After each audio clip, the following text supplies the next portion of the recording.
Nós recebemos aqui no 360 André Marcília, professor de Direito Constitucional, Marco Aurélio Carvalho, advogado e coordenador do Grupo Prerrogativas.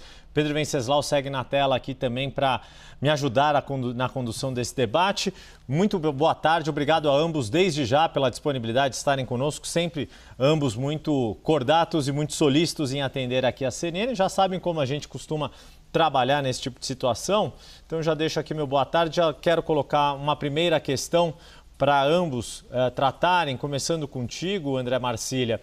Um dos aspectos, as medidas cautelares, quando a gente teve as primeiras informações desta operação da Polícia Federal, tornozeleira eletrônica, restrição de horário que pode estar fora de casa, não poder deixar a comarca onde indica o endereço domiciliar, não poder circular em determinadas localidades, são típicas medidas cautelares quando se tem um risco de fuga ou quando as autoridades apontam o risco de não conseguirem mais ter acesso à pessoa sob investigação. Esta decisão do ministro Alexandre de Moraes, os elementos reunidos que a gente tem conhecimento até agora e tudo o que vem acontecendo nas últimas semanas, no atual contexto, deixam claro esse risco de fuga de Jair Bolsonaro? Boa tarde mais uma vez, André Marcília.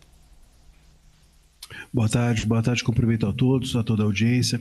Pois é, esses indícios, eles não são indícios, esse é que é o ponto. Me parece que aqui, tanto a polícia quanto o ministro, eles estão diante de uma precaução. Precaução não pode levar alguém à restrição das suas liberdades mais básicas, como a de ir e vir. Isso é grave. A gente, por receio de algo, não toma uma decisão tão restritiva como essa. E além da questão de ir e vir, vamos nos lembrar que aproximar-se de embaixada, que é outra cautelar que foi tomada, quando ele chegou a estar próximo da embaixada da Hungria há algum tempo atrás, aquilo foi entendido pelo próprio ministro Moraes como algo que não teria a ver com uma fuga. Agora, então, aproximar-se de embaixada passou a ser um risco de fuga. Então, o entendimento do próprio ministro muda ao sabor do vento, e isso é grave, isso cria não só uma insegurança jurídica em relação ao Bolsonaro, em relação a esse processo, aos demais réus, mas em relação ao próprio direito, porque nós estamos diante de uma decisão do ministro de uma Suprema Corte. E outra coisa, temos também uma cautelar aqui, que além de inconstitucional é censória, que é a de proibir redes sociais. Vamos nos lembrar que quando, inclusive, o presidente Lula esteve preso, o próprio STF entendeu que comunicar-se com as demais pessoas, inclusive com a imprensa, seria impedi-lo disso, seria censura. Agora, o Bolsonaro, numa situação ainda de preventiva, é impedido de usar redes sociais. Não só ele, outros réus também, Felipe Martins e outros mais, estão sob essa restrição que é inconstitucional e que é censória. Isso vai se normalizando. Vamos, com isso, corroendo a própria estrutura do direito no país. Não podemos tratar como qualquer coisa ou como uma precaução, um receio, restringir a liberdade de alguém de ir e vir ou restringir a possibilidade de alguém se comunicar com o mundo, no caso, até com o próprio filho. Coloco a mesma questão ao advogado Marco Aurélio de Carvalho, coordenador do Grupo Prerrogativas, sobre esses elementos que estão ou que não estão na decisão e todo este contexto relacionado ao risco de fuga do ex-presidente Jair Bolsonaro. Bom, boa tarde. Primeiro eu quero registrar o meu sincero agradecimento. É um prazer e uma alegria estar aqui ao lado de vocês, nessa audiência tão qualificada. Quero cumprimentar o meu colega, o professor André, os mediadores, enfim, o querido Yuri Pita e Pedro Venceslau, dizer realmente que é um prazer e um privilégio estar aqui entre vocês para fazer essas reflexões, enfim, que eu apresento aqui de forma bastante humilde. Veja, é importante dizer que nós não estamos hoje diante de um dia de festa, né? Se há festa, é porque, de fato, as instituições estão funcionando e o país está reagindo aos ataques à sua soberania, o poder executivo, o legislativo e o judiciário. Se há festa, é porque o nosso sistema de justiça tem agido de forma absolutamente impessoal, né? E tem agido, enfim, dentro dos limites estabelecidos pela própria legislação vigente.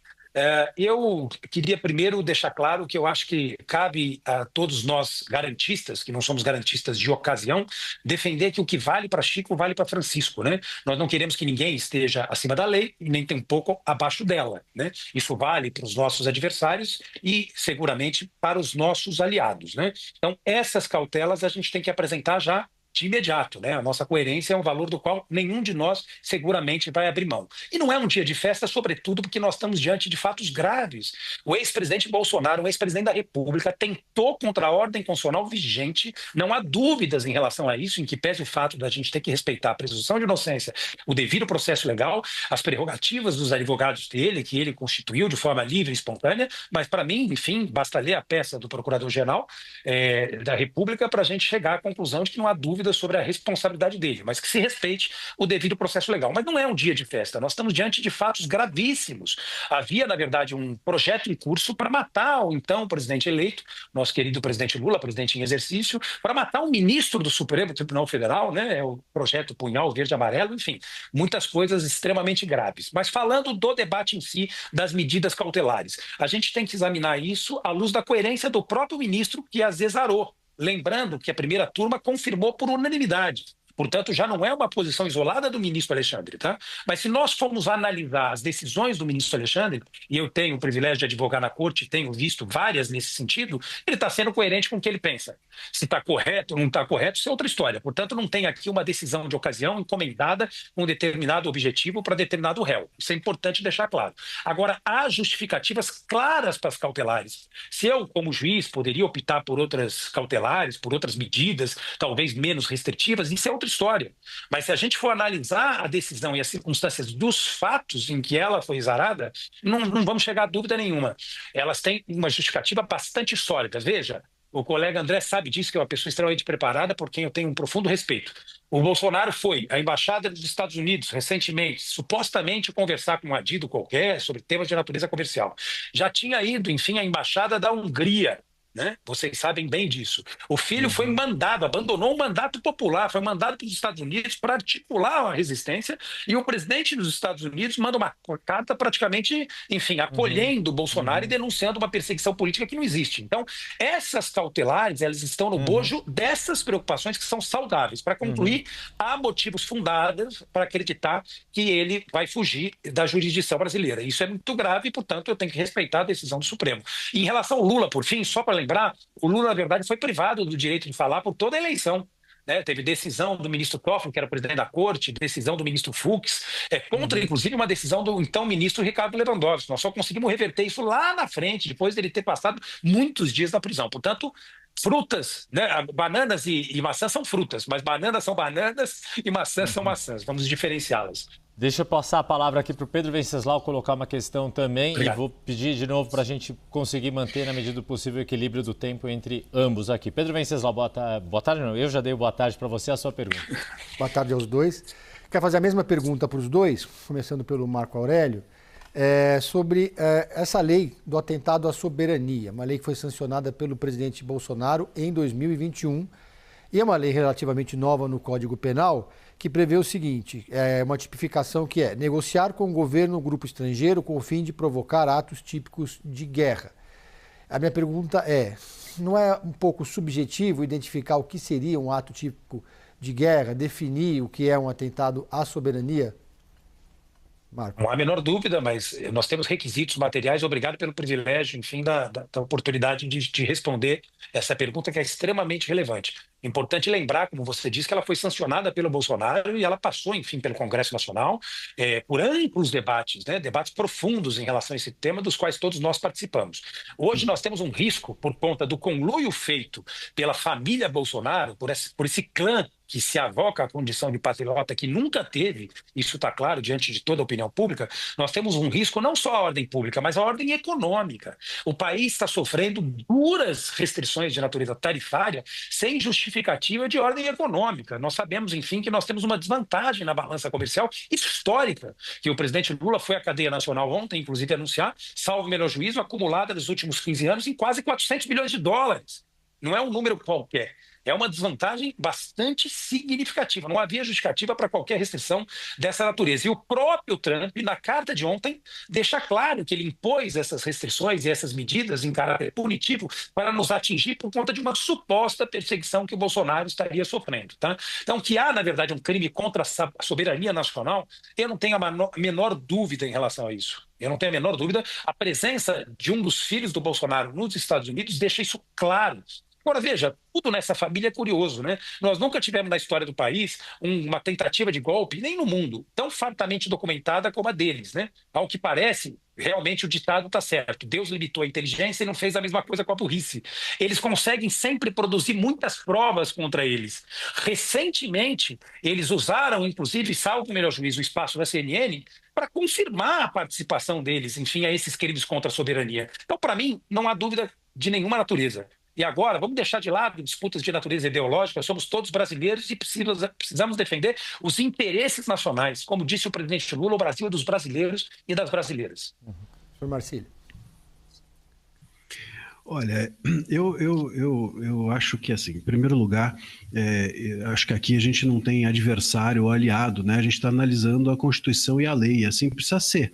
Então, se um fez algo ou não fez algo, isso não importa. Importa se a lei está sendo aplicada regularmente. Também importa muito pouco aqui se nós estamos diante de um ministro que aplica coerentemente ou não a lei. Se ele aplica coerentemente errado a lei, ele aplica errado a lei sempre. Isso não se torna a lei certa. Então, o ministro Moraes precisa ser coerente com a Constituição e não com ele. Se ele está sendo incoerente com a Constituição, ele precisa corrigir todas as decisões, não só essa. E sobre a questão de haver um crime típico de guerra, um ato típico de guerra, veja, é até risível a gente pensar nisso, né? Não tem como pensar que você denunciar ilegalidades que você entende existirem dentro do seu país, ou que você fazer, como a gente tem chamado isso, agora mesmo na CNN, anteriormente estava ouvindo, e a gente estava chamando, ou estavam os jornalistas chamando isso de movimentação política, ou de instigar, movimentar politicamente, não é promover guerra, não é um ato que promove guerra nenhuma. A gente precisa entender, colocar as coisas no lugar, senão a gente vai entrar num mundo da fantasia em relação a isso, simplesmente por um desejo persecutório, seja de aliados ou adversários, como a gente estava dizendo, do Bolsonaro, seja por um desejo aqui, enfim, que me parece existir dentro do establishment entre STF e governo, de extirpar, de certa forma, o Bolsonaro das possibilidades de influência no pleito eleitoral do ano que vem. Isso não pode acontecer, isso destrói o direito em nome dessa possível perseguição. A gente precisa entender o seguinte, se uma pessoa caminhar para um país estrangeiro e denunciar ilegalidades que ele entende existirem dentro do país, se isso é um atentado à nossa soberania, então quando amanhã um iraniano chegar aqui no Brasil e reclamar do seu país, a gente precisa devolvê-lo, porque ele está atentando contra a soberania dele. Quando um cubano vier para cá, ou qualquer outro vier para cá e fizer o mesmo, nós precisamos tratar essa pessoa como um criminoso. Isso é um absurdo. A gente precisa ouvir essa pessoa, respeitar essa pessoa, e se o governo brasileiro resolver retalhar em razão dessas denúncias que um estrangeiro faz aqui no Brasil, isso é um problema do governo brasileiro e não de quem fez a denúncia. Se o Bolsonaro foi lá fora, o Eduardo, e fez essas denúncias, e os Estados Unidos resolveram tomar uma providência, isso deve ser uma questão interna dos Estados Unidos. Isso não é culpa de quem denunciou. E veja, vale a gente fazer aqui um último reparo em relação a isso, que é o seguinte, se o Eduardo denunciar as ilegalidades lá fora do Brasil é um atentado à soberania, a reação dos Estados Unidos também tem que ser considerada um atentado à soberania. E se os Estados Unidos atentaram contra a nossa soberania, a gente precisa então declarar guerra aos Estados Unidos. Estamos todos aqui diante de um atentado à nossa soberania de um país estrangeiro. Ou então, até mesmo precisamos investigar o Trump. Talvez o Moraes deva colocar o Trump no inquérito das milícias digitais, como fez com o Musk. A gente precisa acalmar um pouco os ânimos para não perder o rumo da história e destruirmos não só relações internacionais, como o próprio direito, a estrutura e a essência dele em nome de um desejo persecutório. Pois esse contexto todo do tarifaço acabou se inserindo ali, porque ele é bastante citado na decisão de hoje, porque desde o dia 9 a gente tem acompanhado, aliás, até desde o dia 7, que foi a primeira manifestação de Donald Trump envolvendo a ação a qual responde Jair Bolsonaro, a gente tem acompanhado isso, então estamos falando já de 2 semanas. Agora, voltando à decisão de hoje, propriamente dita, começando com André Marcília. Sobre as medidas cautelares aplicadas hoje, muito se discute. Bolsonaro já tinha uma restrição de liberdade, que era ter o passaporte apreendido. Ele já não poderia deixar o território nacional porque está sem passaporte. não se chegou ao ponto de ter uma prisão preventiva como setores chegaram a defender, setores de oposição ao ex-presidente Jair Bolsonaro.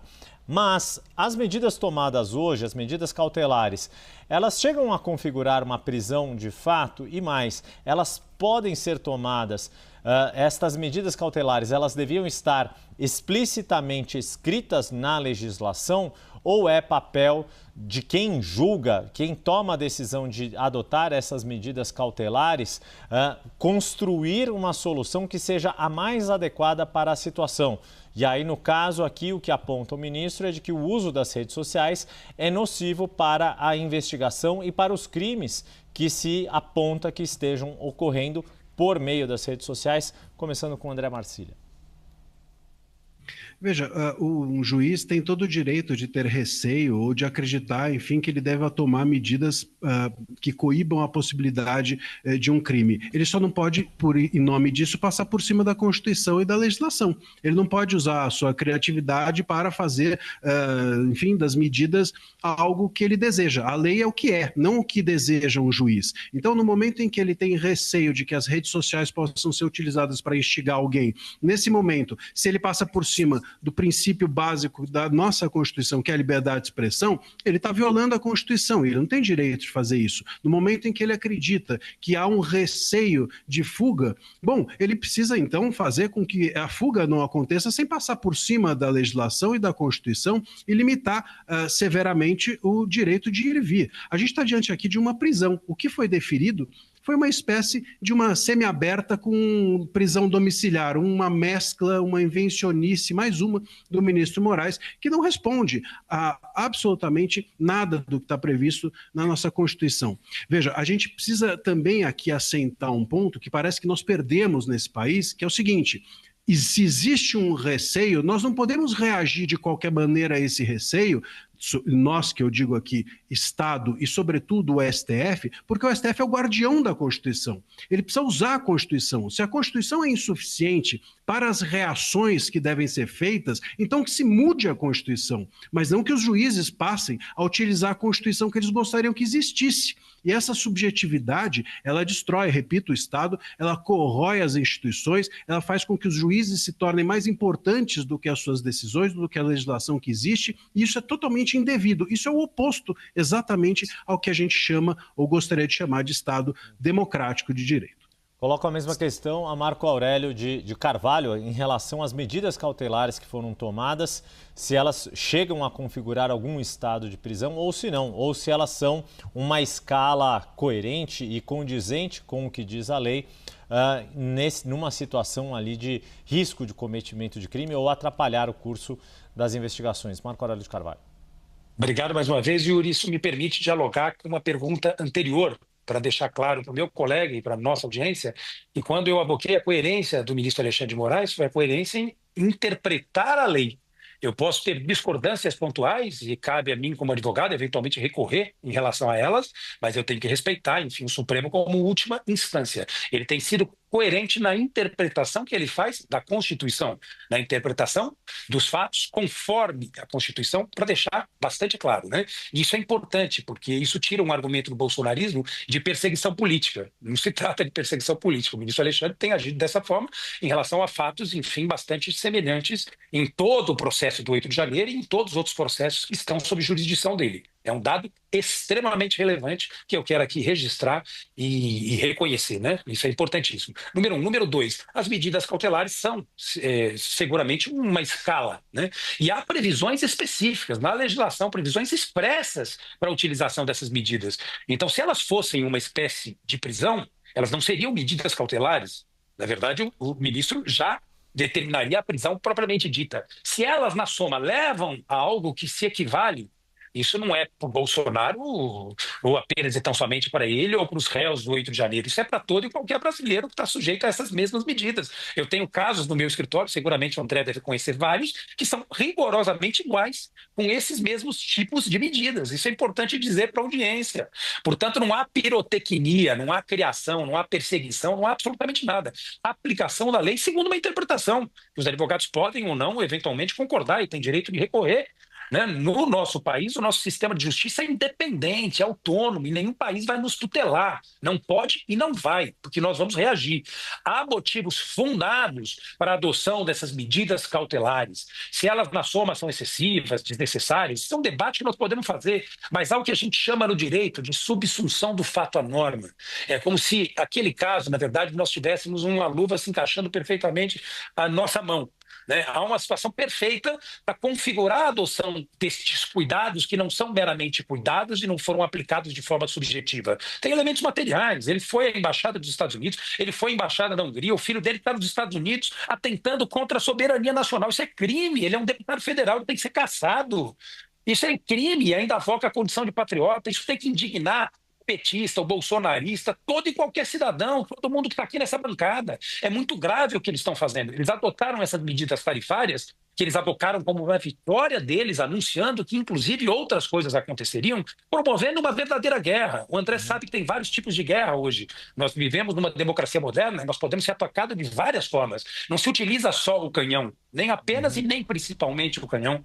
Nós estamos diante de uma guerra econômica que pode trazer graves prejuízos para a sociedade brasileira. É disso que se trata. Portanto, concluindo, para ficar no meu tempo, há fundados receios materializados em dispositivos legais para adoção dessas medidas que foram confirmadas pela primeira turma. Portanto, já não são mais um entendimento do ministro Alexandre de Moraes. São agora um entendimento, na verdade, de 5 ministros da mais alta corte constitucional do país, que não vai se curvar a ataque de qualquer tiranete de qualquer lugar do mundo.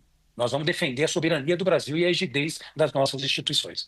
Pedro Venceslau, a última pergunta para a gente concluir o nosso debate. Começando pelo professor Marcília, caso Flávio Bolsonaro ou algum outro parente do ex-presidente publicar nas redes sociais uma ameaça ou sobre fazendo a relação entre o projeto de anistia e o tarifaço, isso pode se configurar uma coação no curso do processo? Pode se justificar também algum tipo de cautelar ou não? Professor Marcília. Entendo que não. Eu entendo que se a gente relaciona, veja, quando a gente está no terreno do discurso, é muito difícil a gente pensar em coação. Quer dizer, coagir alguém por meio da palavra. Veja, se coagir ou obstruir a justiça se fizesse por meio da palavra, a gente não poderia, então, ter aqui liberdade de expressão no país. Veja só, essa lei da soberania, ela tem como essência de todos os seus crimes violência, grave violência. Quando a gente fala em ameaça, coação, obstrução, a gente tem como essência do crime o quê? Ação, ações. A gente está tornando todos esses crimes absolutamente facilitados pela palavra. Pela palavra você hoje incita, pela palavra você instiga, ameaça, derruba o Estado, ataca a soberania. Quer dizer, a gente está criminalizando no fundo a palavra, com uma intenção persecutória. Eu entendo que se você tem alguma intenção de criar algum tipo de rixa ou problema realmente típico, um ato típico de guerra, é se você coloca na sua sentença que nós temos aqui inimigos externos e internos que precisam ser combatidos. E isso quem fez foi, curiosamente, o ministro Moraes. Me parece que quando Moraes coloca que há inimigos internos e externos a serem combatidos, ele não está na posição de um juiz que pretende ser coerente com qualquer Constituição. A nossa Constituição não autoriza um juiz a criar ou nomear ou dizer que há inimigos externos ou internos, e o combate não se faz com o juiz ou com o judiciário. O judiciário não combate nada. Se há algo a ser combatido, não é o judiciário, não é um juiz, não é o ministro Moraes ou a primeira turma ou quem quer que seja ali do STF que deve fazê-lo. É muito sério que nós estejamos aqui olhando para esses atos que foram feitos, ou essas costuras, ou essas movimentações políticas, como um ato contra a soberania, um ato típico de guerra, uma violência contra o Brasil, mas nós tenhamos com muita naturalidade aqui, visto de forma aceitável, o ministro se posicionar dizendo que nós temos inimigos externos e internos que precisam ser combatidos. Então, é necessário que ou todo mundo aqui entenda que falar nesse tom é liberdade de expressão, ou a gente precisa criminalizar todo mundo. Marco Aurélio, na sua leitura, se caracteriza como coação uma eventual postagem de algum familiar de Jair Bolsonaro fazendo essa correlação entre o tarifaço e a anistia? Não tenho a menor dúvida e vou dizer por quê. Aqui cabe uma respeitosa divergência de natureza teórica. O meu colega André bem sabe que a palavra pode ser instrumento para o cometimento de vários crimes. Veja, por exemplo, os crimes contra a honra, calúnia, difamação, injúria. Portanto, ela é um instrumento para o cometimento de determinados crimes. Às vezes, a palavra nos leva, na condição de mandante, a provocar um determinado crime através de um terceiro. Então, isso não deixa de ser a coação, quando na verdade eu apresento uma ameaça. Se você não fizer isso, eu vou fazer aquilo. Então, veja, ela é instrumento para cometimento de crime. Agora, quando a palavra é exarada por uma liderança política, ela tem um caráter ainda mais significativo, porque essa liderança política tem uma responsabilidade política. E precisa entender que a liberdade de expressão não pode ser abrigo ou blindagem para cometimento de crime. Tem limites estabelecidos pela própria Constituição Federal, que senão eu vou abocar, na verdade, a liberdade de expressão para ser racista, e eu não posso fazer isso. Para ser homofóbico, e eu não posso fazer isso. Para ser nazista, e eu não posso fazer isso, porque eu estou atentando contra a dignidade da pessoa humana. Portanto, a palavra, e isso é induvidoso, com todo o respeito ao meu querido colega André, ela é instrumento para cometimentos de crime. E na boca de uma liderança política, ela pode ser uma coação poderosa. Esse senhor, senador da República, a vida toda, essa família se alimentou da política que eles criminalizaram. Chegaram, na verdade, às posições que chegaram através do voto soberano, da vontade popular. Esse senhor, em rede nacional, ameaçou o país, dizendo que se não houvesse reversão, tem que apurar a responsabilidade dele. Porque temos, sim, nós estamos diante de uma guerra, não há a menor dúvida, de outra natureza, contra os interesses soberanos do país, que afeta, inclusive, curiosamente, parte do empresariado que até pouco tempo atrás continuava abraçada no bolsonarismo. Agora, quem colocou, desculpa, está acabando o meu tempo, a tornozeleira no Bolsonaro não foi o Alexandre de Moraes. Quem colocou foi o Trump. Quem colocou foi o governador Tarcísio, quando foi até o Supremo tentar, na verdade, organizar uma fuga. A responsabilidade é coletiva. Eles colocaram a tornozeleira, enfim, no Bolsonaro. Talvez porque eles queiram habilitar alguém, um bolsonarismo sem Bolsonaro para as próximas eleições. Precisamos refletir sobre isso. Enfim, então quero deixar claro, discordo aqui de forma saudável e respeitosa do meu colega. É muito grave o que um senador da República fez e essa conduta tem que ser apurada pela Comissão de Ética do Senado Federal. Deixa eu agradecer Me aqui. permitam, só... Oi, claro. Pois não, André, pois não. Uma consideração final. Só o único reparo. Eu não disse que pela palavra não se cometem crimes. Eu disse que pela palavra não se cometem esses crimes, como golpe de Estado ou atentado à soberania. De acordo. Só para completar, para ficar equilibrado. Na verdade, se cometem, né? Porque nós sabemos que na cadeia de comando, vários desses generais de pombinho, né? Se o país decretasse guerra, André, nós estávamos lascados. Você ia ser defendido pelo general Heleno. Nenhum de nós ia querer isso, né? Então vamos usar a diplomacia para não ter guerra. Mas essa turma comandou pela palavra uma série de atos, enfim, que acabaram de alguma forma provocando o chamado 8 de janeiro. Eu não tenho a menor dúvida, nós discordamos aqui, é saudável, é bem-vindo e é um privilégio poder falar contigo, nem que seja para discordar de forma saudável, em um ambiente respeitoso, na democracia que todos nós estamos defendendo. O privilégio é nosso e dos nossos espectadores de poder contar aqui com os conhecimentos dos advogados André Marcília, professor de Direito Constitucional, Marco Aurélio de Carvalho, coordenador do Grupo Prerrogativas. Vou pedir só uma vênia aqui antes de encerrar, Marco Aurélio, só para colocar aqui a informação que ainda temos aqui em relação ao julgamento lá na primeira turma. Ainda está no placar de 3-0, ainda não se chegou à unanimidade, mas sim, já se chegou à maioria, só para deixar a informação mais precisa aqui para os nossos espectadores. Mais uma vez, obrigado, Marco Aurélio de Carvalho, André Marcília. Um bom fim de semana a ambos. Obrigado, Pedro Venceslau, por me ajudar na condução aqui do debate.